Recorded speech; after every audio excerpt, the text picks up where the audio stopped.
Hello everyone, welcome to chemistry classes. In this video session, I will continue the bond parameters. In the last video, I have explained some examples for bond parameters. First one is bond length, second one is bond angle, third one is bond enthalpy. ಅದನ್ನ ನಾವು last video ನಾವು discuss ಮಾಡಿದ್ವಿ. And the last one is bond order. What is the definition for bond order? See, bond order may be defined as the number of bonds exist between the two atoms in a molecule. I will repeat again. The bond order may be defined as the number of bonds exist between the two atoms in a molecule.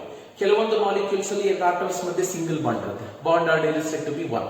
ಕೆಲವೊಂದು atoms ಅಲ್ಲಿ bond ಎರಡು atoms ಕೆಲವೊಂದು molecules ಅಲ್ಲಿ ಎರಡು atoms ಮಧ್ಯೆ bonds number of bonds 2 ಇರುತ್ತೆ. Bond order is said to be 2. In several molecules, the number of bond exists between the two atoms is 3. Hence, the bond order is going to be 3. For example, nodi, ಈಗ hydrogen molecule ತಗೋಣ. Hydrogen covalency is 1. Hence, only one bond can exist between the two hydrogen atoms.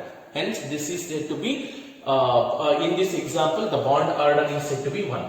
Bond order is said to be 1. If you take oxygen as an example, oxygen, in between two oxygen atoms, the number of bonds exist are 2. Hence, bond order is found to be 2. If you take nitrogen as an example, in between two nitrogen atoms, number of bonds exist are 3. Hence, bond order is found to be 3. Clear? What is meant by bond order? Number of bond exists between the two atoms in a molecule is known as bond order. See, the bond order is directly proportional to bond enthalpy or bond dissociation energy. Bond enthalpy or bond dissociation energy. ಈಗ ನೋಡಿ, bond order ಜಾಸ್ತಿ ಇದ್ರೆ bond enthalpy ಜಾಸ್ತಿ ಇದೆ. ಹಾಗಾದ್ರೆ compare to hydrogen, oxygen and nitrogen, which molecule is having highest bond enthalpy ಅಂದ್ರೆ ನಾವು nitrogen example ಕೊಡಬಹುದು. In the last video I have explained the definition for bond enthalpy. What is the meaning of bond enthalpy? It is the amount of energy required to break 1 mole of bond in gaseous state. ಈಗ nitrogen gaseous state ಅಲ್ಲಿ ಇದೆ. Nitrogen separate ಮಾಡಕ್ಕೆ gaseous state of atoms ಗೆ separate ಮಾಡಕ್ಕೆ how much amount of heat is required is that is called it as bond enthalpy. Here, higher the bond energy, higher the bond order, higher will be the bond dissociation energy or bond enthalpy. ಹಾಗಾದ್ರೆ ಮೂರು molecules ಗೆ compare ಮಾಡಿದಾಗ highest bond enthalpy ಯಾರಿಗೆ ಬೇಕು? Nitrogen, because 3 bonds can exist between the two nitrogen atoms. Similarly, bond order is inversely proportional to bond length. Inversely proportional to bond length ಅಂದ್ರೆ ಯಾರಿಗೆ bond order ಜಾಸ್ತಿ ಇರುತ್ತೋ ಅವರಿಗೆ bond length ಕಡಿಮೆ ಇರುತ್ತೆ. ಹಾಗಾದ್ರೆ compare to hydrogen, oxygen and nitrogen, which is having least bond length ತುಂಬಾ ಕಡಿಮೆ ಇರಬೇಕು ಅಂದ್ರೆ ಬಾಂಡ್ ಆರ್ಡರ್ ಏನಾಗಿರ್ಬೇಕು? ಜಾಸ್ತಿ ಇರಬೇಕು. ಹಾಗಾದ್ರೆ compare to hydrogen, oxygen and nitrogen, bond length lowest is for nitrogen because the bond order for nitrogen is 3. Clear? Bond order is inversely proportional to bond length and bond order is directly proportional to bond enthalpy. Highest bond enthalpy ಯಾರಿಗಿದೆ? Nitrogen ಗಿದೆ, because bond order is directly proportional to bond enthalpy. Next bond order is inversely proportional to bond length ಅಂತ ಹೇಳಿದ್ರೆ, ಹಾಗಾದ್ರೆ least bond length ಯಾರಿಗಿದೆ? Nitrogen ಗೆ. Least ಅಂದ್ರೆ ತುಂಬಾ ಕಮ್ಮಿ. ಬಾಂಡ್ ಲೆಂತ್ ಕಡಿಮೆ ಇರಬೇಕು ಅಂದ್ರೆ ಬಾಂಡ್ ಆರ್ಡರ್ ಏನಾಗಿರ್ಬೇಕು? ಜಾಸ್ತಿ ಇರಬೇಕು. Which molecule is having highest bond order? Nitrogen. ಅರ್ಥ ಆಯ್ತಾ? ಅಲ್ಲಿಗೆ bond length, bond order inversely proportional. Suppose ಏನಾದ್ರು ಹೈಯೆಸ್ಟ್ ಬಾಂಡ್ ಲೆಂತ್ ಅಂತ ಕೇಳಿದ್ರೆ, compare to hydrogen, oxygen, nitrogen, which is having highest bond length. Bond length ಜಾಸ್ತಿ ಇರಬೇಕು ಅಂದ್ರೆ bond order ಏನಾಗಿರ್ಬೇಕು? ಕಡಿಮೆ ಇರಬೇಕು. ಡೈರೆಕ್ಟ್ಲಿ ಪ್ರಪೋರ್ಷನಲ್ ಅಂದ್ರೆ ಇದು ಜಾಸ್ತಿ ಆದ್ರೆ ಇದು ಜಾಸ್ತಿ ಆಗುತ್ತೆ. ಇನ್ವರ್ಸ್ಲಿ ಪ್ರಪೋರ್ಷನಲ್ ಅಂತ ಬಂದಾಗ ಬಾಂಡ್ ಇದ್ರ ವ್ಯಾಲ್ಯೂ ಜಾಸ್ತಿ ಆದ್ರೆ ಇದು ಕಡಿಮೆ ಆಗುತ್ತೆ, ಅಥವಾ ಇದು ಜಾಸ್ತಿ ಆದ್ರೆ ಇದು ಕಡಿಮೆ ಆಗುತ್ತೆ. ಈಗ ನಾನು ಕೇಳಿದ್ದು ಬಾಂಡ್ ಲೆಂತ್ ತುಂಬಾ ಜಾಸ್ತಿ ಇರೋದು ಯಾರಿಗೆ? ಹೈಯೆಸ್ಟ್ ಬಾಂಡ್ ಲೆಂತ್ ಜಾಸ್ತಿ ಇರಬೇಕು ಅಂದ್ರೆ ಬಾಂಡ್ ಆರ್ಡರ್ ಏನಾಗಿರ್ಬೇಕು? ಕಡಿಮೆ ಇರಬೇಕು. Among these three, which is having a least bond order? Hydrogen. Hence, hydrogen is having highest bond. ಅದೇ ತರ ಈಗ for example carbon single bond, carbon carbon double bond, carbon carbon triple bond. ಇಲ್ಲಿ ಕೂಡ ತಗೋಬಹುದು. Compare to single bond, double bond, triple bond. Here the bond order is 1, here bond order is 2, here bond order is 3. ಹಾಗಾದ್ರೆ which carbon carbon bond is strong, which carbon carbon bond dissociation energy, bond enthalpy is more. Bond enthalpy ಜಾಸ್ತಿ ಇರಬೇಕಾದ್ರೆ bond order ಕೂಡ ಜಾಸ್ತಿ ಇರಬೇಕು. ಹಾಗಾದ್ರೆ carbon carbon triple bond ಅನ್ನ break ಮಾಡೋಕೆ ಜಾಸ್ತಿ ಹೀಟ್ ಅನ್ನ ಸಪ್ಲೈ ಮಾಡಬೇಕಾಗುತ್ತೆ. ಸಿಂಗಲ್ ಬಾಂಡ್ ಅನ್ನ ಈಸಿಯಾಗಿ ನಾವು ಬ್ರೇಕ್ ಮಾಡಬಹುದು. ಕ್ಲಿಯರ್ ಈಸ್ resonating structures ಅಥವಾ resonance structures, or it is also called as a canonical structure. What are resonance structures or canonical structure? See, in case of unsaturated polyatomic molecule containing unpaired electron, ಎಲ್ಲದಕ್ಕೂ resonating structures ಬರಲ್ಲ. Which molecules possess resonating structures ಅಂದ್ರೆ the unsaturated polyatomic molecule which should containing lone pair of electron. What is mean by unsaturated molecule? Unsaturated molecules ಅಂದ್ರೆ multiple bonds ಇರಬೇಕು, double bond triple bond ಇರತಕ್ಕಂತ molecules. ಪಾಲಿ atomic ಅಂತ ಹೇಳ್ತಾ ಇದ್ದೀನಿ. ಪಾಲಿ ಅಂದ್ರೆ ಏನು? ಆ ಒಂದು ಮಾಲಿಕ್ಯೂಲ್ ಅಲ್ಲಿ ಮೋರ್ ದ್ಯಾನ್ 2 ಆಟಮ್ಸ್ ಇರಬೇಕು. For example carbon dioxide, ozone ನೋಡಿ, ಓಝೋನ್ ಅಲ್ಲಿ ಡಬಲ್ ಬಾಂಡ್ಸ್ ಇದೆ. ಕಾರ್ಬನ್ ಡೈಆಕ್ಸೈಡ್ ಕಾರ್ಬೋನೇಟ್ CO3 2- ಅದರಲ್ಲಿ ಕೂಡ ಒಂದು CO3 2- ಕಾರ್ಬೋನೇಟ್ ಅಯಾನ್ ಅಂತಕ್ಕಂಥದ್ದು ಏನಿದೆ ಅದರಲ್ಲಿ ಕೂಡ ಡಬಲ್ ಬಾಂಡ್ ಇದೆ, along with lone pair of electron. ಒಂದು ಪಾಲಿ ಅಟಾಮಿಕ್ ಮಾಲಿಕ್ಯೂಲ್ ಆಗಿರಬೇಕು, ಲೋನ್ ಪೇರ್ ಆಫ್ ಎಲೆಕ್ಟ್ರಾನ್ಸ್ ಇರಬೇಕು, ಅಂದ್ರೆ ನಾನ್ ಬಾಂಡಿಂಗ್ ಎಲೆಕ್ಟ್ರಾನ್ಸ್, ಅದರ ಜೊತೆಗೆ ಅನ್ಸಾಚುರೇಷನ್ ಇರಬೇಕು. In this case C, in the case of unsaturated polyatomic molecule containing unpaired electron, a single structure cannot explain all the properties, cannot describe all the properties.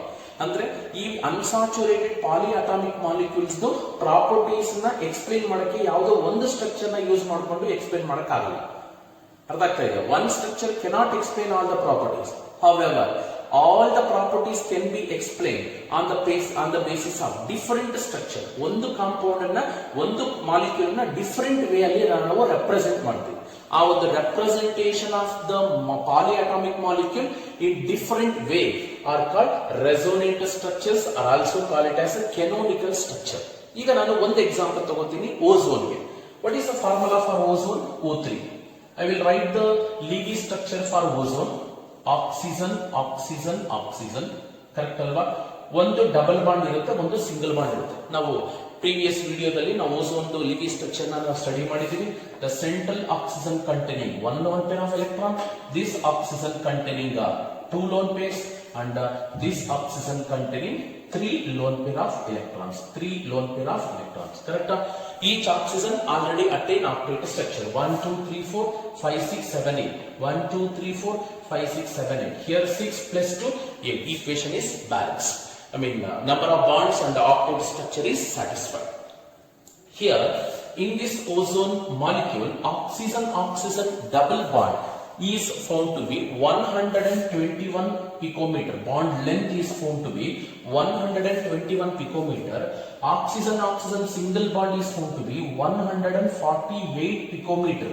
ನಾನು ಅವಾಗೇ ಹೇಳಿದೆ, number of bonds ಜಾಸ್ತಿ ಆದಾಗ, bond order ಜಾಸ್ತಿ ಆದಕ್ಕೆ bond length ಕಡಿಮೆ ಆಗುತ್ತೆ. As a bond order increases, bond length decreases. ನೋಡಿ, oxygen oxygen single bond ಇದೆ, bond order is 1 between 2 oxygen, hence bond length is more. Oxygen oxygen double bond is there, number of bonds 2 ಇದೆ, ಅದರಿಂದ bond length ಏನಾಗುತ್ತೆ? ಕಮ್ಮಿ ಆಗುತ್ತೆ. Triple bond ಇದ್ರೆ ಇನ್ನೂ ಕಡಿಮೆ ಆಗುತ್ತೆ, ಬಟ್ ಇಲ್ಲಿ ಟ್ರಿಪಲ್ ಬಾಂಡ್ ಬರಲ್ಲ. ಅರ್ಥ ಆಯ್ತಾ? Okay, this is the structure of ozone. This structure cannot explain all the properties of this ozone. ಈಗ ನಾನು ಅವಾಗಲೇ ಹೇಳಿದೆ, ಇದನ್ನ ಡಿಫರೆಂಟ್ ವೇ ಅಲ್ಲಿ ನಾವು ರೆಪ್ರೆಸೆಂಟ್ ಮಾಡ್ತೀವಿ. ಒನ್ ಸ್ಟ್ರಕ್ಚರ್ ಅನ್ನ ನಾವು ಯೂಸ್ ಮಾಡಿಕೊಂಡು ಎಲ್ಲಾ ಪ್ರಾಪರ್ಟೀಸ್ ನಾವು ಡಿಸ್ಕ್ರೈಬ್ ಮಾಡಕ್ಕಾಗಲ್ಲ. This compound can be represented in different way. Those structures are called resonating structures. I will write litre.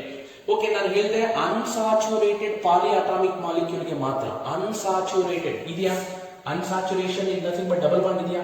ಪಾಲಿಅಟಾಮಿಕ್ number of atoms more than 2 ಇದ್ರೆ ಪಾಲಿಅಟಾಮಿಕ್ ಇದೆಯಾ?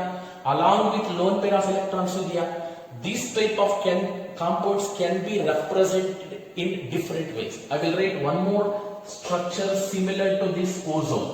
The resonating structures are represented by putting double-headed arrow mark. ಆ ಕಡೆನೂ arrow mark, ಈ ಕಡೆನೂ arrow mark represent ಮಾಡಬೇಕು for resonating structures or canonical structure. ಇದೇ ozone ಅನ್ನ ಇನ್ನೊಂದು ತರ ಬರೀತೀನಿ. Oxygen single bond, here double bond. This double bond containing 2 lone pairs electron. This oxygen containing 3 lone pair of electrons. And this oxygen containing 1 lone pair of electron.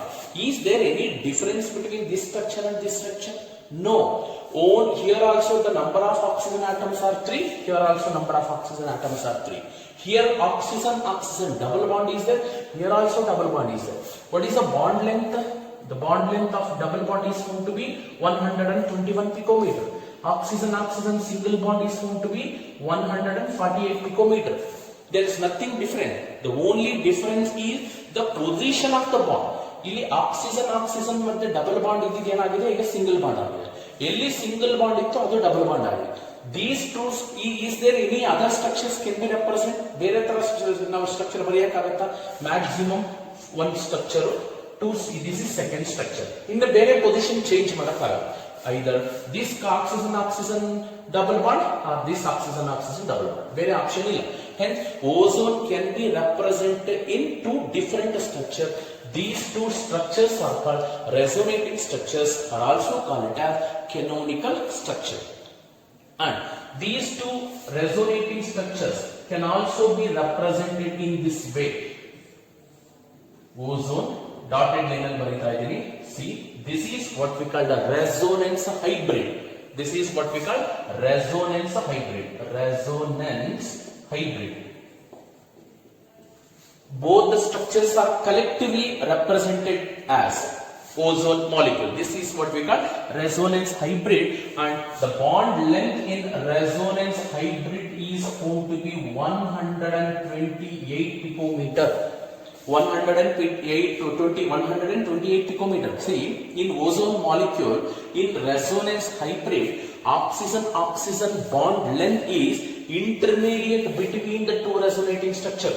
ಅಂದ್ರೆ oxygen double bond ಅಷ್ಟು ಕಡಿಮೆನೂ ಇರೋದಿಲ್ಲ, oxygen single bond ಅಷ್ಟು ಜಾಸ್ತಿನೂ ಇರೋದಿಲ್ಲ. ನೋಡಿ, ಅಲ್ಲಿ bond length ಎಷ್ಟಿದೆ, intermediate between these 2 bond lengths. 148 ಅಷ್ಟು ಜಾಸ್ತಿನೂ ಇಲ್ಲ, 121 ಅಷ್ಟು ಕಡಿಮೆನೂ ಇಲ್ಲ. Resonance hybrid, both the structures can be collectively represented by resonance hybrid. ಅಂದ್ರೆ ಇಲ್ಲಿ ಏನರ್ಥ, ಅಲ್ಲಿ ಡಾಟೆಡ್ ಲೈನ್ ಹಾಕಿದೇನಂದ್ರೆ ಡಬಲ್ ಬಾಂಡ್ ಇಲ್ಲೂ ಇರಬಹುದು, ಇಲ್ಲೂ ಇರಬಹುದು. ಒಂದ್ ಸ್ವಲ್ಪ ಹೊತ್ತು ಡಬಲ್ ಬಾಂಡ್ ಇಲ್ಲಿ ಇರುತ್ತೆ, ನೆಕ್ಸ್ಟ್ ಡಬಲ್ ಬಾಂಡ್ ಈ ಪೊಸಿಷನ್ ಗೆ ಚೇಂಜ್ ಆಗಲ್ಲ, ಅಲ್ಲಿ ಸಿಂಗಲ್ ಬಾಂಡ್ ಆಗುತ್ತೆ. But nothing different. Only in the resonating structure, the only difference is the position of the double bond. ಅರ್ಥ ಆಯ್ತಾ? In case of polyatomic unsaturated polyatomic molecule, a single structure cannot describe all the property. In order to explain all the properties, we are writing the compounds are writing in different way. These structures are called resonating structures or canonical structure. Okay, there is one objective question. ಏನಪ್ಪಾ ಅದು question ಅಂತಂದ್ರೆ, see, resonant structures of molecule should not have ಅಂತ ಕೇಳಿದ್ರೆ question ಇದೆ ನೋಡಿ.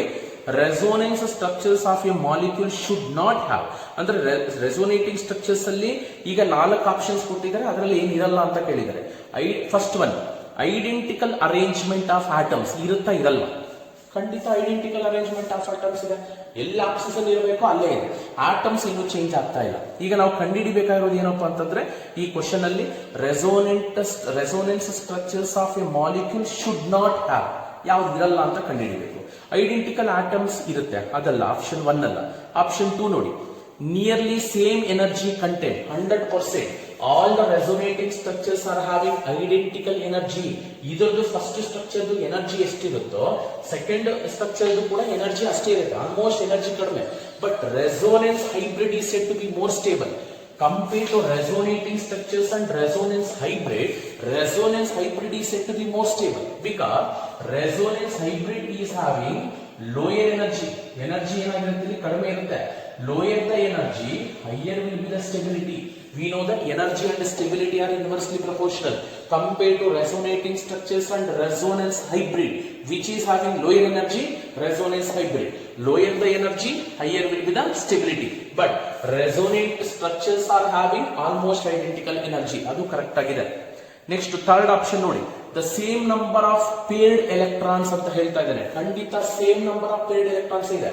In this ozone molecule, the number of paired electrons are how much? 1, 2, 3, 4, 5, 6 pairs ಇದೆ. ಇದರಲ್ಲಿ ನೋಡಿ 1, 2, 3, 4, 5, 6 pairs ಇದೆ. Both are same. In the resonating structures, the number of lone pair of electrons are also same. There is no difference. Last option ನೋಡಿ, identical bond ಇರುತ್ತಾ? ಎರಡು ozone resonating structures ಅಲ್ಲಿ identical bonds ಇರುತ್ತಾ? ಖಂಡಿತ ಇಲ್ಲ. ಯಾಕೆಂದ್ರೆ ಈ ಆಕ್ಸಿಜನ್ ಮತ್ತೆ ಡಬಲ್ ಬಾಂಡ್ ಇದ್ದೇನಾಗಿದೆ, ನೆಕ್ಸ್ಟ್ ಹೋಗೋಷ್ಟೊಳಗಡೆ ಸಿಂಗಲ್ ಬಾಂಡ್ ಆಗಿದೆ. Single bond is converted into double bond. Everything is same except the position of the double bond. ಏನೇನ್ ಸೇಮ್ ಇದೆ? ಎನರ್ಜಿ ಸೇಮ್ ಇರುತ್ತೆ, position of the atom same ಇರುತ್ತೆ. ಬಟ್ ಡಿಫರೆನ್ಸ್ ಏನಿರುತ್ತಪ್ಪ ಅಂದ್ರೆ position of the bonds ಮಾತ್ರ difference ಇದೆ. ಹಾಗಾದ್ರೆ resonance structures of A molecule should not have ಅಂತ ತಗೊಂಡಾಗ ನಾವು ಫೋರ್ತ್ ಆಪ್ಷನ್ ತಗೋಬೇಕಾಗುತ್ತೆ. That is identical bonding. Should not have identical bonding. Remaining first option identical arrangement of atoms ಇರುತ್ತೆ, nearly same energy content ಇರುತ್ತೆ, next the same number of paired electrons ಕೂಡ ಇರುತ್ತೆ. Okay, this is about resonance structures. I will write one more resonating structure for carbonate ion. Carbonate. Suppose exam ಅಲ್ಲಿ ನಿಮಗೆ question ಕೇಳಬಹುದು, write the resonant structures of ozone ಅಂತ ಕೇಳಿದ್ರೆ ನೀವು ಈ resonant structures ನ ಬರಿಬೇಕಾಗುತ್ತೆ. ಈಗ ನೆಕ್ಸ್ಟ್ ನೋಡೋಣ, resonance structures of carbonate. Carbonate ಅಂದ್ರೆ CO3 2-. Okay, carbon which containing 3 oxygens. ಇಲ್ಲಿ ಒಂದು ಆಕ್ಸಿಜನ್ ಬರ್ಕೋತೀನಿ, ಈ ಕಡೆ ಒಂದು ಆಕ್ಸಿಜನ್, ಈ ಕಡೆ ಒಂದು ಆಕ್ಸಿಜನ್. ನೋಡೋಣ ಎಷ್ಟು ರೆಸೋನೇಟಿಂಗ್ ಸ್ಟ್ರಕ್ಚರ್ಸ್ ಪಾಸಿಬಿಲಿಟಿ ಇದೆ ಅಂತ. Okay, the correct structure of carbonate ion is CO3 2-. ನೋಡಿ ಇಲ್ಲಿ ಲೋನ್ ಪೇರ್ ಆಫ್ ಎಲೆಕ್ಟ್ರಾನ್ಸ್ 2 ಇರುತ್ತೆ, 2 ಪೇರ್ಸ್ ಇರುತ್ತೆ. Here 1 pair, here 3 pairs to attain operate structure. ಇದು ಹೆಂಗ್ ಸರ್ ನೀವು ಬರ್ಕೊಂಡ್ರಿ ಅಂದ್ರೆ, ನಾನು ಹೇಳಿದೀನಿ ಲಾಸ್ಟ್ ವಿಡಿಯೋದಲ್ಲಿ how to write the Levy structure. We already know the to write the Levy structure based on T, V, S and U values. ಅದನ್ನು ತಗೊಂಡು ನಾನು ಈಗ ಸ್ಟ್ರಕ್ಚರ್ ಬರ್ತೀನಿ. ನೋಡಿ, ಇಲ್ಲಿ number of lone pair of electron ಜಾಸ್ತಿ ಇರೋದ್ರಿಂದ ಇದಕ್ಕೆ ಚಾರ್ಜ್ ಮೈನಸ್ ಅಂತ ಬರೀತೀನಿ. ನೋಡಿ, ಇಲ್ಲಿ ಕೂಡ ಈ ಆಕ್ಸಿಜನ್ ಗೆ ಕಂಪೇರ್ ಮಾಡಿದ್ರೆ number of lone pair of electron for this oxygen is more, hence I will put minus sign. ಯಾವುದೇ ಒಂದು ನೋಡಿ, ಕೆಮಿಸ್ಟ್ರಿಯಲ್ಲಿ ಯಾವ್ದಾದ್ರು ಒಂದು ಎಲಿಮೆಂಟ್ ಮೇಲೆ ಚಾರ್ಜ್ ಮೈನಸ್ ಇದೆ ಅಂದ್ರೆ ಅಲ್ಲಿ ಎಲೆಕ್ಟ್ರಾನ್ ಜಾಸ್ತಿ ಇರುತ್ತೆ ಅಂತ ಅರ್ಥ, ಪ್ಲಸ್ ಅಂದ್ರೆ ಲಾಸ್ ಅಂತ. Okay, this is one Levy's structure of carbonate molecule. I will write, this is the first resonating structure. I will write one more. Here we can represent 3 resonating structure. ಯಾಕಂದ್ರೆ double bond ಇಲ್ಲಿದೆ, next ನಾನು double bond ಅನ್ನು ಇಲ್ಲಿ ಹಾಕೋಬಹುದು, second resonating structure ಬರುತ್ತೆ. ಈ double bond ಅನ್ನು ಇಲ್ಲಿ ಹಾಕೊಂಡ್ರೆ ಥರ್ಡ್ ರೆಸೋನೇಟಿಂಗ್ ಸ್ಟ್ರಕ್ಚರ್ ಬರುತ್ತೆ. Okay, I will write one more resonating structure. See, in between this carbon and oxygen, single bond is converted into double bond, 2 lone pairs, single bond, here also single bond with the 3 lone pair of electrons. ನೋಡಿ, ಅವಾಗ ಏನಾಯ್ತು, ಈಗ ಇಲ್ಲಿದ್ದು pi bond ಈಗ ಇಲ್ಲಿಗೆ shift ಆಗಿದೆ. ಅಥವಾ ಹಿಂಗೆ ಹೇಳಬಹುದು, 2 electrons ಈ ಕಡೆ ಶಿಫ್ಟ್ ಆಯ್ತು ಅಂತ ಇಟ್ಕೊಳ್ಳಿ. ಈ ಲೋನ್ ಪೇರ್ ಆಫ್ ಎಲೆಕ್ಟ್ರಾನ್ ನ ಬಾಂಡಿಂಗ್ ಅಲ್ಲಿ ಯೂಸ್ ಮಾಡ್ಕೊಂಡಾಗ ಈ 2 ಎಲೆಕ್ಟ್ರಾನ್ ಈ ಕಡೆ ಬರೋಷ್ಟೊಳಗಡೆ ಕಾರ್ಬನ್ ಆಕ್ಸಿಜನ್ ಸಿಂಗಲ್ ಬಾಂಡ್ ಇದ್ದು ಡಬಲ್ ಬಾಂಡ್ ಆಯ್ತು. In order to satisfy the valency of carbon, ಇಲ್ಲಿ ಮತ್ತೆ ಇನ್ನೊಂದು ಡಬಲ್ ಬಾಂಡ್ ಆಗ್ಬಿಟ್ರೆ 1, 2, 3, 4, 5 ಆಗ್ಬಿಡುತ್ತೆ. Maximum covalency of carbon is 4. ಅವಾಗ ಏನಾಗುತ್ತೆ, ಇಮಿಡಿಯೇಟ್ ಆಗಿ ಪೈ ಬಾಂಡ್ ಈ ಕಡೆ ಶಿಫ್ಟ್ ಆಯ್ತು. ನೋಡಿ, pi bond is nothing but ಅಂದ್ರೆ ಇದು ಈ bond one of the bond ಏನಿದೆ ಕಂಟೈನಿಂಗ್ 2 ಎಲೆಕ್ಟ್ರಾನ್ ಮತ್ತೆ ವಾಪಸ್ ಬಂತು. ಅದಕ್ಕೆ this oxygen containing negative sign, this oxygen containing negative sign. ಈಗ next this is the second resonating structure. I will write one more resonating structure. ನೋಡಿ, ಈಗ position of bonds double bond ಇಲ್ಲಿದೆ over. Then the position of double bond is shifted towards these 2 carbon and oxygen. Next one more option ಇದೆ for this oxygen carbon bond. ಏನಾಗುತ್ತೆ ಅವಾಗ ನೋಡಿ, ಇಲ್ಲಿರ್ತಕ್ಕಂತ electrons ಈ ಕಡೆ ಬಂದಾಗ ಕಾರ್ಬನ್ ಆಕ್ಸಿಜನ್ ಡಬಲ್ ಬಾಂಡ್ ಆಗಿದೆ. Again pi electrons ಅಂದ್ರೆ ಈ ಒಂದು ಬಾಂಡ್ ಅಲ್ಲಿ ಇರ್ತಕ್ಕಂಥ one of the electron pairs ಏನಾಗುತ್ತೆ ಮತ್ತೆ again shift back to the other oxygen. ಅವಾಗ ನೆಕ್ಸ್ಟ್ ಏನ್ ಬರೀಬಹುದು, ಅವಾಗ single bond minus sign 3 pairs ಇದೆ. Here also oxygen containing 3 pairs. Here carbon oxygen double bond. Here extra electrons are there, more electrons are there, hence negative, here negative. This is the third resonating structure. All the 3 structures are having identical energy, hence all these structures are called resonance structures or canonical structures, are having identical energy. ಯಾಕೆ resonating structures ಬರ್ಕೋಬೇಕು ಅಂತ ಹೇಳಿದೀನಿ, one structure cannot explain all the property, hence the carbonate molecule can be represented in different way. These are called resonating structure. Here what are the same position of atoms in every structure is same. Then number of lone pair of electrons in every structure is same. See 1 2 3 4 5 6 7 8 pairs ಇದೆ. ನೀವು ಇದರಲ್ಲಿ ಕೂಡ ನೋಡಿ 1 2 3 4 5 6 7 8 pair. Position, number of lone pair of electrons are also same. Position of atoms also same. The only difference is the position of the bonds. Here position of the double bond is in between these two carbon oxygen. Then this double bond is shifted to this side in this structure. Again this double bond is shifted towards the adjacent carbon oxygen bond. And overall resonance hybrid can be represented like this: oxygen oxygen oxygen. ನೋಡಿ ಇದನ್ನ resonance hybrid ಅಂತ ಕರೀತಾರೆ. ಯಾಕೆಂದ್ರೆ ಇಲ್ಲಿ ಏನಾಗಿದೆ, single bond ಎಲ್ಲಾದ್ರಲ್ಲಿ ಕೂಡ single bond ಇರುತ್ತೆ, ಎಲ್ಲಾದ್ರಲ್ಲಿ ಕೂಡ ಸಿಂಗಲ್ ಬಾಂಡ್ ಇದೆ. ಡಬಲ್ ಬಾಂಡ್ ಈ ಕಾರ್ಬನ್ ಆಕ್ಸಿಜನ್ ಮಧ್ಯೆನೂ ಬರಬಹುದು, in between carbon oxygen ಇಲ್ಲೂ ಕೂಡ ಬರಬಹುದು. Hence this is the representation of resonance hybrid. Dotted line ಏನು ಇಂಡಿಕೇಟ್ ಮಾಡುತ್ತೆ ಅಂದ್ರೆ position of second bond. ಅಂದ್ರೆ ಸೆಕೆಂಡ್ ಬಾಂಡ್ ಇಲ್ಲೂ ಇರಬಹುದು, ಅಂದ್ರೆ ಇದನ್ನ ನಾವು ಪೈ ಬಾಂಡ್ ಅಂತ ಕರಿತೀವಿ. ಇದು ಸಿಗ್ಮಾ ಬಾಂಡ್, ಇದು ಪೈ ಬಾಂಡ್. ಪೈ ಬಾಂಡ್ ಅಂದ್ರೆ ಏನು ಅಂತ ನಾವು ನೆಕ್ಸ್ಟ್ ಕ್ಲಾಸ್ ಗಳಲ್ಲಿ ನೋಡೋಣ. ಪೈ ಬಾಂಡ್, ಈಗ ಡಬಲ್ ಬಾಂಡ್ ಅಲ್ಲಿ ಒಂದು ಪೈ ಬಾಂಡ್ ಇಲ್ಲಿದೆ. This pi bond is shifted to this side, again this side. ಅಲ್ಲಿಗೆ position of the pi bond change ಆಗ್ತಾ ಇದೆ. This is the resonance hybrid. Resonance hybrid is having lower energy, hence the resonance hybrid is said to be more stable. ಇನ್ನೊಂದು ಗೊತ್ತಿರಲಿ, ಯಾವ ಒಂದು molecule ಗೆ maximum number of resonating structures possibility ಇದೆಯೋ that molecule is said to be stable. Higher the resonating structures, higher will be the stability. This is about the resonating structures. Okay. The next concept is polar molecules or polar bonds. Okay, polarity of the bonds.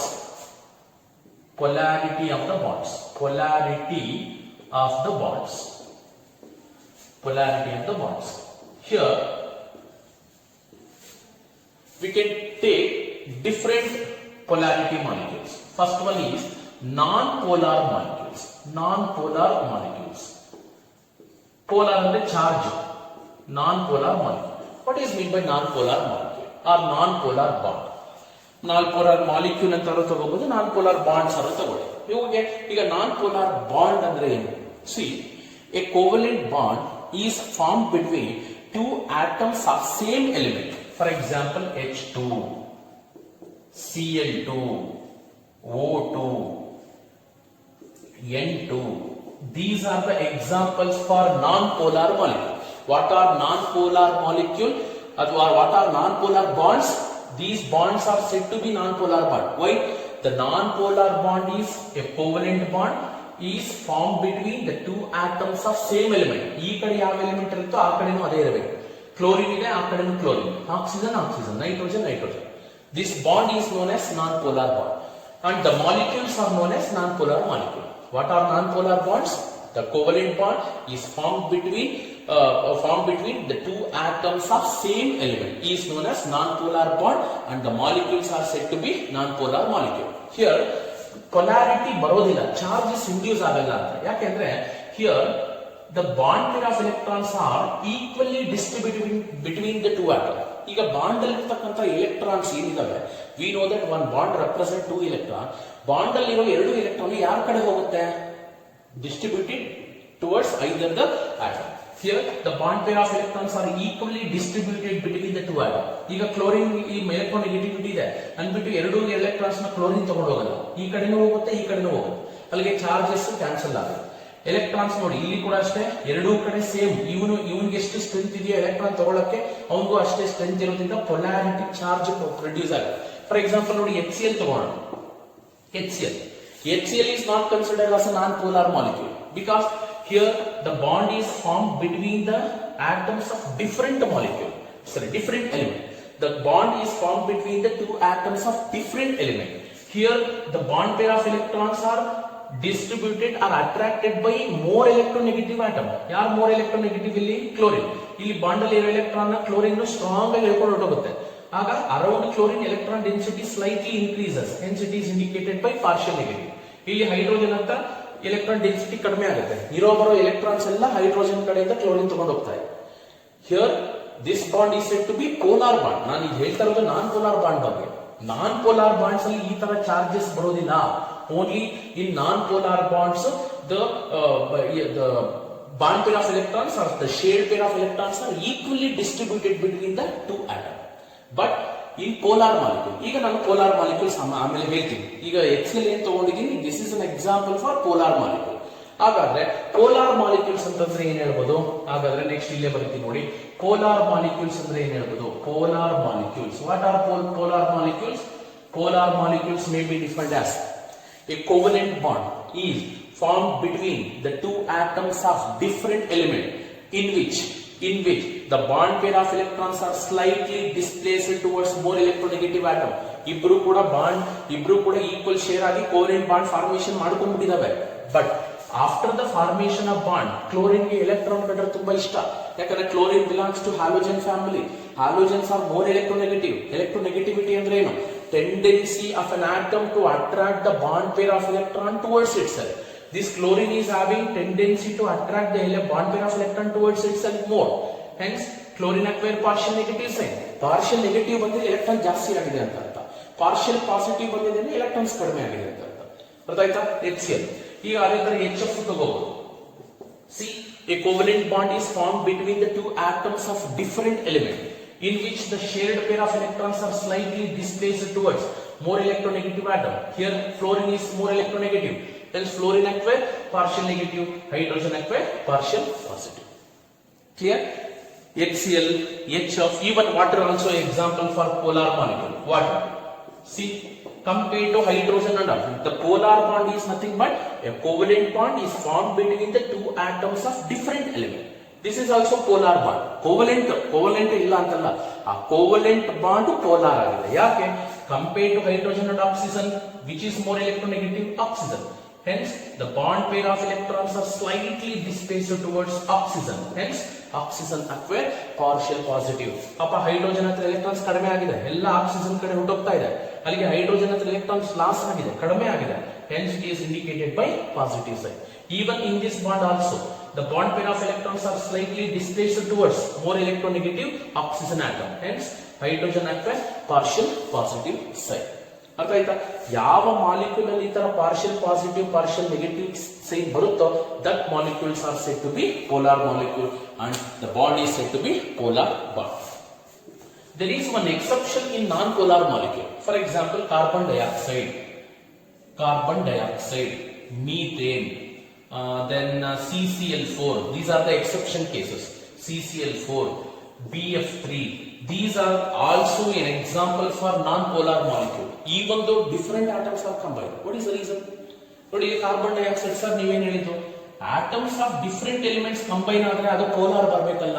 ಹಾಗಾದ್ರೆ ನೀವು ಈ examples ನ ಯಾಕೆ non polar molecules ಗೆ ತಗೋತಾ ಇದ್ದೀರಾ ಅಂದ್ರೆ, because of this linear structure. Carbon dioxide ಅನ್ನ ಹಿಂಗ್ ಬರೆಯೋಣ. ಆಕ್ಚುಲಿ ಪೋಲಾರ್ ಇರಬೇಕಾಗಿತ್ತು. Compare to carbon and oxygen, carbon is more electronegative. Electrons ಎಲ್ಲ ಆಕ್ಸಿಜನ್ ಕಡೆ ಹೋಗ್ಬೇಕಾಗಿತ್ತು. ಬಟ್ ಲೀನಿಯರ್ ಸ್ಟ್ರಕ್ಚರ್ ಏನಿದೆ, ಈ ಕಾರ್ಬನ್ ಕಡೆ ಎಲೆಕ್ಟ್ರಾನ್ಸ್ ಆಕ್ಸಿಜನ್ ಕಡೆ ಹೋಗೋಷ್ಟೊಳಗಡೆ ಲೆಫ್ಟ್ ಸೈಡ್ ಅಲ್ಲಿ ಇರ್ತಕ್ಕಂಥ ಆಕ್ಸಿಜನ್ ಆ ಫೋರ್ಸ್ ನ ಈ ಕಡೆ ಅಟ್ರಾಕ್ಟ್ ಮಾಡ್ಕೊಳ್ತಾರೆ. ಅರ್ಥ ಮಾಡ್ಕೊಳ್ಳಿ, ಈ ಕಡೆನೂ ಆಕ್ಸಿಜನ್ ಇದೆ, ಈ ಕಡೆನೂ ಆಕ್ಸಿಜನ್ ಇದೆ, ಕಾರ್ಬನ್ ಸೆಂಟ್ರಲ್ ಇದೆ. ಆ ಕಡೆ ಯಾರು ಆಕ್ಸಿಜನ್ ಎಲೆಕ್ಟ್ರಾನ್ಸ್ ನನಗ್ ಬೇಕು ಅಂತ ಸ್ಟ್ರಾಂಗ್ ಆಗಿ ಹೇಳ್ಕೊತಾ ಇದೆ. This side oxygen is also trying to pulling electron towards itself. As a result ಎರಡೂ ಕಡೆ ಫೋರ್ಸ್ ಸೇಮ್ ಇರೋದ್ರಿಂದ ಎಲೆಕ್ಟ್ರಾನ್ಸ್ ಯಾವ ಕಡೆನೂ ಕೂಡ ಹೋಗೋದಿಲ್ಲ, ಪೊಲಾರಿಟಿ ಈ ತರ ಇಂಡ್ಯೂಸ್ ಆಗೋದಿಲ್ಲ. Hence it is having non polar nature. Polarity induce ಆಗಲ್ಲ. Even in the case of methane also because of symmetrical structure, ಎಲ್ಲಾ ಕಡೆ ಬಾಂಡ್ ಆಂಗಲ್ಸ್ ಸೇಮ್ ಇರೋದ್ರಿಂದ, ಸಿಮಿಟ್ರಿಕಲ್ ಸ್ಟ್ರಕ್ಚರ್ ಇರೋದ್ರಿಂದ ಇದು ಕೂಡ non polar molecule. Even CCl4 carbon containing 4 chlorine atom, here this is also symmetrical structure. ಈ ಕಡೆ ಬರೋ electron ಇದು ಅವಾಯ್ಡ್ ಮಾಡುತ್ತೆ, ಈ ಕಡೆ ಹೋಗೋ ಎಲೆಕ್ಟ್ರಾನ್ ನ ಇನ್ನೊಂದು ಅವಾಯ್ಡ್ ಮಾಡುತ್ತೆ, ಈ ಕಡೆ ಬರೋ ಎಲೆಕ್ಟ್ರಾನ್ಸ್ ಅನ್ನ ಇನ್ನೊಂದು ಅವಾಯ್ಡ್ ಮಾಡುತ್ತೆ. ಅರ್ಥ ಆಯ್ತಾ?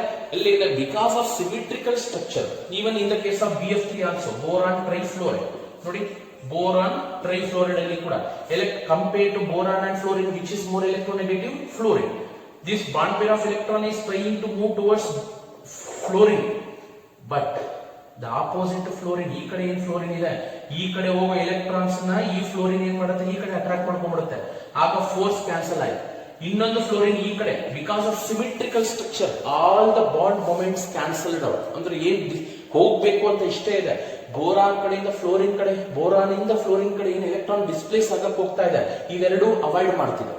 ಈ ಕಡೆ ಬರೋ ಎಲೆಕ್ಟ್ರಾನ್ಸ್ ನ ಇವೆರಡು ಅವಾಯ್ಡ್ ಮಾಡ್ತಾರೆ. Like that, these are the exception. Even in the case of CS2 also, CS2, carbon dioxide, methane, CCl4, BF3 are also an example for a non-polar molecule because of this symmetrical structure. ಇದು symmetrical ಅಲ್ಲ, V shape ಇದೆ, ಇದು linear shape ಇದೆ, but electronegative nature fluorine ಗೆ ಜಾಸ್ತಿ. ಅರ್ಥಾಯ್ತಾ? This is about the polarity of bond and non polar and polar bonds. There is one objective question. The question is which of the following has least polarity bond? ಈಗ ನಾನೀಗ 4 options ಬರ್ತೀನಿ, ಅದರಲ್ಲಿ list polarity ಯಾವುದು ಅಂತ ಹೇಳ್ತೀನಿ. List polar ನಾನೀಗ ಬರೀತಕ್ಕಂತ ಎಲ್ಲಾ examples ಕೂಡ polar. First one HF, second one HCl, third one is HO, fourth one HS, HS.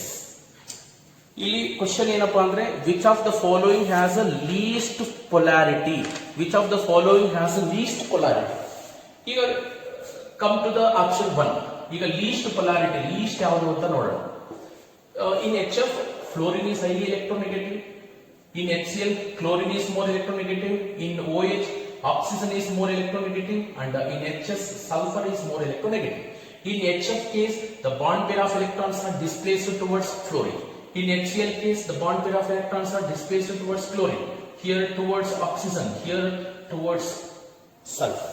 ಹಾಗಾದ್ರೆ compare to fluorine, chlorine, oxygen, sulphur ಯಾರಿಗೆ ಹೈಯೆಸ್ಟ್ ಎಲೆಕ್ಟ್ರೋನೆಗೆಟಿವಿಟಿ ನೇಚರ್ ಇದೆ? ಫ್ಲೋರಿನ್. ನೆನ್ಪಿಟ್ಕೊಳ್ಳಿ, ಇಡೀ ಪೀರಿಯಾಡಿಕ್ ಟೇಬಲ್ ಅಲ್ಲಿ the first most electronegative element is fluorine. The next second most electronegative element is oxygen, then nitrogen, ಆಮೇಲೆ ಬೇರೆವೆಲ್ಲ ಬರ್ತಕ್ಕಂಥದ್ದು. ಹಾಗಾದ್ರೆ ಹೈಯೆಸ್ಟ್ ಪೊಲಾರಿಟಿ ಇಲ್ಲಿ ಬೇಗ ಬರುತ್ತೆ. ಫ್ಲೋರಿನ್ಗೆ ಎಲ್ಲಾರ್ಗು ಕ್ಲೋರಿನ್, ಆಕ್ಸಿಜನ್, ಸಲ್ಫರ್ಗೆ ಕಂಪೇರ್ ಮಾಡಿದ್ರೆ ಫ್ಲೋರಿನ್ಗೆ ಎಲೆಕ್ಟ್ರಾನ್ ಕಂಡ್ರೆ ತುಂಬಾ ಇಷ್ಟ. ಎಲೆಕ್ಟ್ರಾನ್ಸ್ ಬೇಗ ಡಿಸ್ಪ್ಲೇಸ್ ಆಗುತ್ತೆ, ಪೊಲಾರಿಟಿ ಬೇಗ ಬರುತ್ತೆ.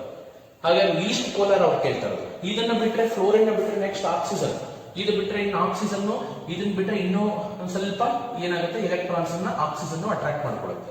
ಅದನ್ನ ಬಿಟ್ರೆ ನೈಟ್ರೋಜನ್ ಇಲ್ಲ, even halogens are more electronegative. Fluorine, chlorine ಬಿಟ್ರೆ ನೆಕ್ಸ್ಟ್ ಕ್ಲೋರಿನ್ ಕೂಡ ಬರುತ್ತೆ. ನೆಕ್ಸ್ಟ್ ಕ್ಲೋರಿನ್ ಕೂಡ ಎಲೆಕ್ಟ್ರಾನ್ಸ್ ನ ಸ್ಟ್ರಾಂಗ್ ಆಗಿ ಅಟ್ರಾಕ್ಟ್ ಮಾಡ್ಕೊಳ್ಳುತ್ತೆ. But here sulphur is electronegative nature, but compare to fluorine, chlorine, oxygen, sulphur is least electronegative. And this sulfur is having less tendency to attract the bond pair of electron towards itself. As a result, the polarity like partial positive and partial negative charges induced in this case is less compared to HF, HCl and HO. Clear? Okay. Then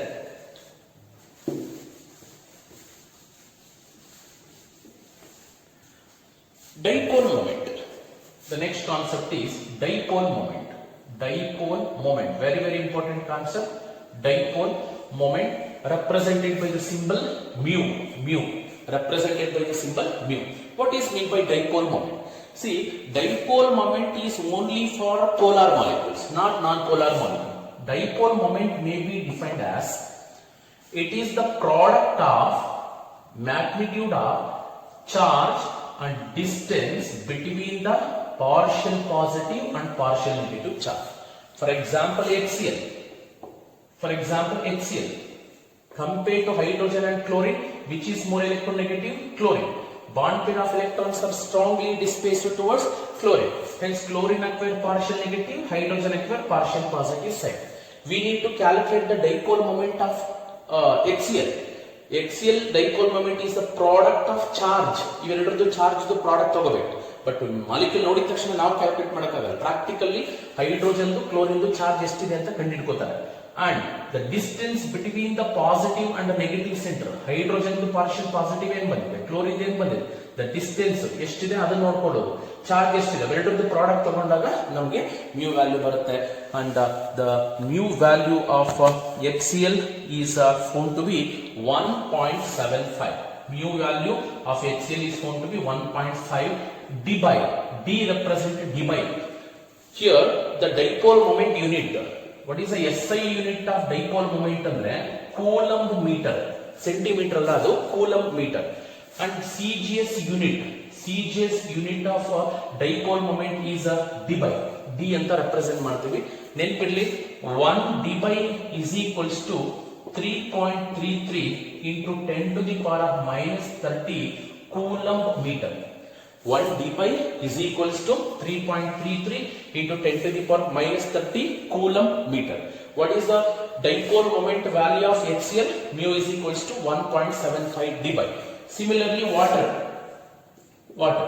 ಈಗ ಹೇಳಿ, compare to HCl, ವಾಟರ್ಗೆ dipole moment ಜಾಸ್ತಿ ಬರುತ್ತಾ ಕಡಿಮೆ ಬರುತ್ತಾ? Water 100% ವಾಟರ್ಗೆ ಜಾಸ್ತಿ. ಯಾಕಂದ್ರೆ ನೋಡಿ, ಇಲ್ಲಿ ಕ್ಲೋರಿನ್ ಇದೆ, ಎಲೆಕ್ಟ್ರೋನೆಗೆಟಿವ್ ಆಟಮ್, ಇಲ್ಲಿ ಆಕ್ಸಿಜನ್ ಇದೆ. Compared to chlorine and oxygen, which is more electronegative? Oxygen. Hence, polarity will be more partial negative, partial positive. Mu value can be calculated on the basis of charges and distance. Q represent charges and D represent distance between the partial positive and partial negative. After experimentally, the mu value of water is found to be 1.84 dBi. Mu value of water is found to be 1.84 dBi. Similarly, the next one is ammonia. What is the formula for ammonia? NH3. The mu value of NH3 is found to be 1.49 dBi. ಯಾಕೆ ವಾಟರ್ಗೆ compare ಮಾಡಿದ್ರೆ ಅಮೋನಿಯಾಗೆ ಯಾಕೆ dipole moment ಕಡಿಮೆ ಇದೆ? Charges ಇಷ್ಟು ಬೇಗ induce ಆಗಲ್ಲ. Compare to oxygen, nitrogen is less electronegative. ಇಲ್ಲಿ polarity ಏನ್ ಬರುತ್ತೆ? Partial negative, partial positive charges water ಅಲ್ಲಿ ಬಂದಷ್ಟು ಬೇಗ ಅಮೋನಿಯಾದಲ್ಲಿ ಬರೋದಿಲ್ಲ. Because nitrogen is less electronegative than oxygen. Hence, water molecule is having higher dipole moment than ammonia. These are the dipole moment. What is dipole moment? It is the product of magnitude of charge and distance between the positive and negative set. See, dipole moment is a vector quantity. It has both the magnitude and direction. Nodi magnitude ಇದೆ. Electrons ಎಲ್ಲ ಯಾವ ಕಡೆ ಹೋಗ್ತಾ ಇದೆ? Chlorine ಕಡೆ ಹೋಗ್ತಾ ಇದೆ. Magnitude direction ಇದೆ. ಯಾವ ಕಡೆ ಹೋಗ್ತಾ ಇದೆ? Electron displaces towards chlorine. It has direction and also magnitude, particular value ಇದೆ. Hence, mu is dipole moment is a vector quantity. It has both magnitude and direction. Here also, see, the electrons are displacing towards oxygen. Here also, electrons are displacing towards oxygen. Here, in NH, electron displacement is towards nitrogen. Here also towards nitrogen. Here also towards nitrogen. Because nitrogen is more electronegative. It has direction. Along with it has a particular value. Clear? This is about the dipole moment of several polar molecules. See, for non-polar molecule, the dipole moment value is always 0. For example, H2 ತಗೋಣ. What is the value of what is the dipole moment value of H2? How to calculate dipole moment? Mu is equals to Q into D. What is the Q? Q represents charges. Is there any charges induced in between two hydrogen? No, because this bond is said to be non-polar bond. The bond pair of electrons are equally distributed between the two atoms. Equally distributed agide. Charges ಇಲ್ಲ, D ಇಲ್ಲ. Hence, For hydrogen, mu value is found to be 0. For carbon dioxide, what is the mu value for carbon dioxide? ಅವಾಗಲೇ ಹೇಳಿದೆ carbon dioxide because of linear shape, oxygen ಅನ್ಕೊಳ್ಳುತ್ತೆ ನನಗೆ electron ಬೇಕು ಅಂತ ಈ ಕಡೆ ತಗೊಳಕ್ ಟ್ರೈ ಮಾಡುತ್ತೆ ಕಾರ್ಬನ್ ಕಡೆಯಿಂದ. ಆಪೋಸಿಟ್ ಸೈಡ್ ಅಲ್ಲಿ ಇರೋ ಈ ಆಕ್ಸಿಜನ್ ಏನ್ ಮಾಡುತ್ತೆ ನನಗೆ ಎಲೆಕ್ಟ್ರಾನ್ ಬೇಕು ಅಂತ ಈ ಕಡೆ ಟ್ರೈ ಮಾಡುತ್ತೆ ತಗೊಳಕ್ಕೆ. ಅದರಿಂದ both the bond moments are cancelled out. ಈ ಒಂದು ಡಿಫರೆಂಟ್ ಆಟಮ್ಸ್ ಇದ್ರೂ ಕೂಡ this is set to be non polar molecule. Partial negative partial positive charge induce ಆಗೋದಿಲ್ಲ. Hence here also the mu value is going to be 0. In the case of carbon tetrachloride, CCl4, because of symmetrical structure, ಇಲ್ಲಿ ಏನಾಗುತ್ತೆ compared to carbon and chlorine, the bond pair of electrons are displaced towards chlorine ಹೋಗುತ್ತೆ. But ಈ ಕಡೆ ಹೋಗೋ electrons ಅನ್ನ ಮೂರು ಇವೆ ಮಾಡ್ತವೆ, ಈ ಕಡೆ ಅಟ್ರಾಕ್ಟ್ ಮಾಡ್ತವೆ. Hence dipole moment cancel. ಅಂದ್ರೆ bond moments are cancelled. Hence the mu value of CCl4 is also found to be 0. Even in the case of BF3 also, boron trifluoride, ಇಲ್ಲಿ ಕೂಡ ಬಾಂಡ್ ಮೊಮೆಂಟ್ಸ್ ಕ್ಯಾನ್ಸಲ್ ಆಗುತ್ತೆ. ಈ ಕಡೆ ಹೋಗೋ electrons ಅನ್ನ ಇದು avoid ಮಾಡುತ್ತೆ, ಇವೆರಡರದ್ದು ಎಲೆಕ್ಟ್ರಾನ್ಸ್ ಅನ್ನ ಇದು ಅವಾಯ್ಡ್ ಮಾಡುತ್ತೆ. All the bond moments are cancelled out. This is about the dipole moment. And the last one is Fazan's rule. Last concept, Fazan's rule. Very, very important for objective point of view. Fazan's rule.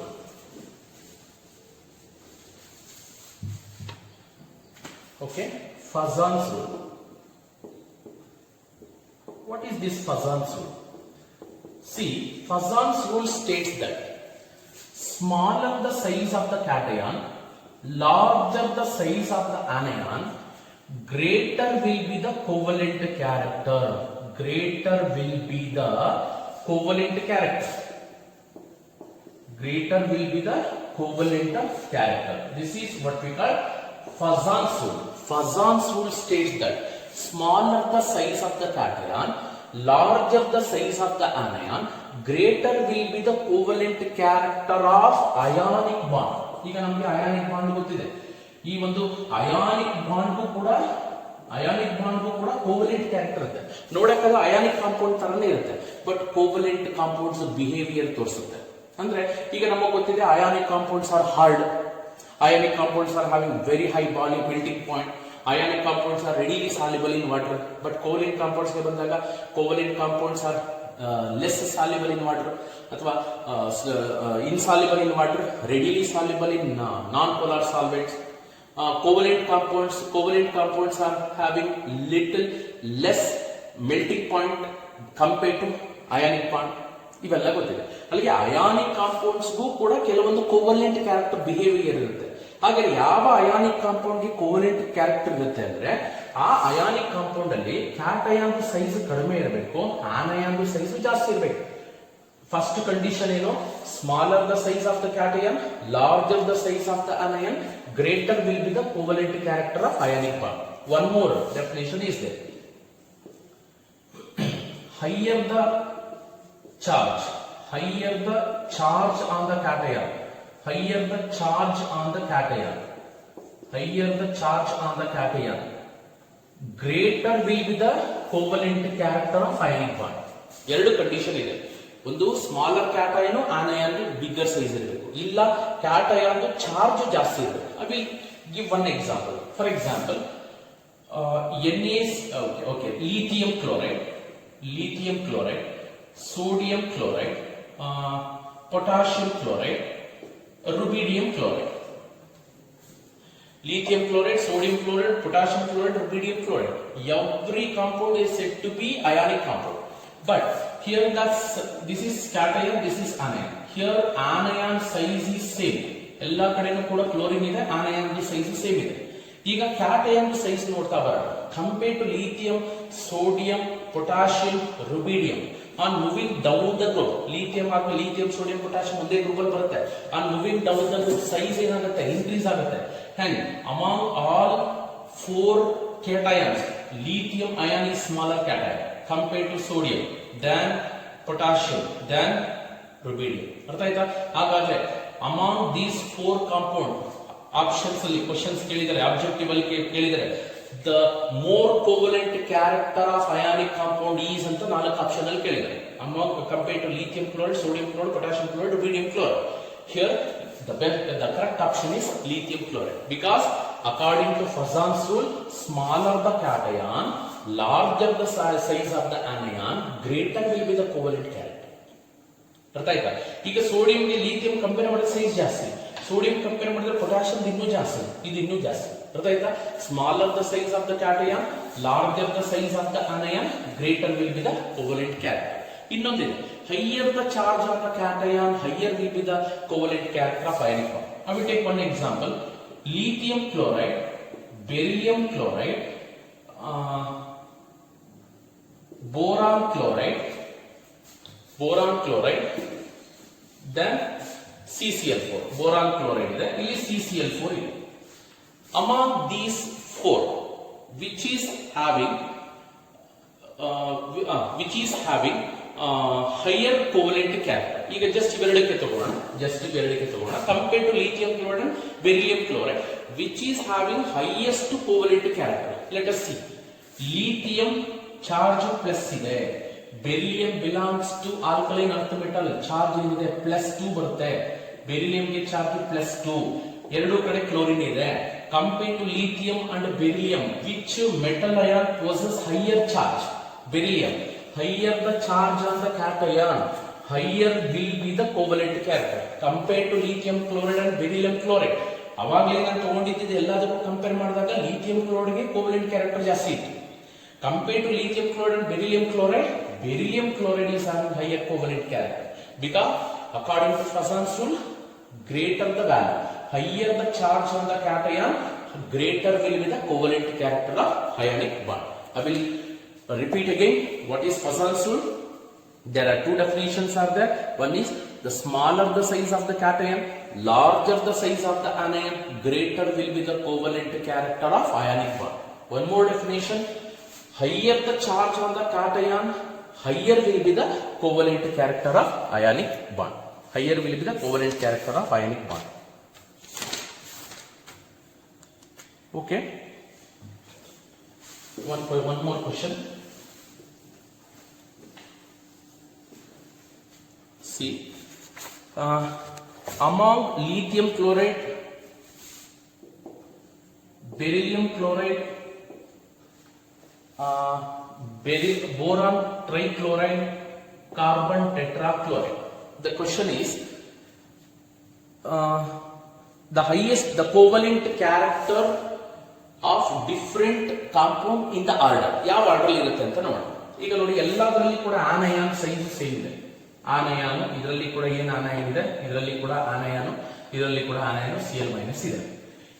In every case the anion size is same, because chlorine ಅದೆಷ್ಟಾದ್ರೂ chlorine ಇರಲಿ, anion chlorine ಇದೆ, size same.